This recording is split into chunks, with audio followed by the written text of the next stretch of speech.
तर आज सकाळी मी 5ला उठलो होतो आणि 8 तासांची चांगली झोप झाली. त्यामुळे मूड एकदम फ्रेश आहे आणि मी खूप खुश आहे कारण की आज सायकलिंगला जाणार आहे. आज सकाळचं बॉडी वेट 54 होतं. आय नो दॅट वाढले. खरं आय एम सो एक्सायटेड कारण की खूप वेळेनंतर मी सायकलिंगला जाणार होतो. कारण की प्रॉब्लेम्स कधी माझा पिछा सोडणार नाही आहेत. माझी सायकलची चेनच तुटली. नशीब की जास्त लांब गेलो नव्हतो. घरी परत आता मला चालत यायला लागलं. घरी आल्यानंतर आंघोळ वगैरे ते आवरलो आणि त्यानंतर मेडिटेशन केलो आणि त्यानंतर लगेच बुक रिडिंगला बसलो.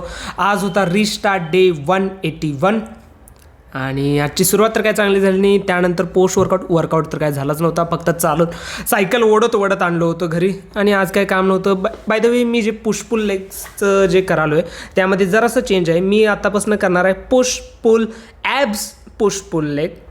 कारण की ॲब्समुळं मी मार खाल्ले ती चूक मला कळाल्या. बाय द वे जेवणामध्ये काय चेंज नव्हता. तेच सगळं 1800 कॅलरीज म्हणजे कॅलरीज परत एकदा कमी फॅट लॉसमध्ये आलेलो आहे. फ्रेंड्स बघत होतो मी. फ्रेंड्स सिरीज आय गेस माझा 5वा सीझन चालू आहे. ऑलमोस्ट सप्ते लगेचच.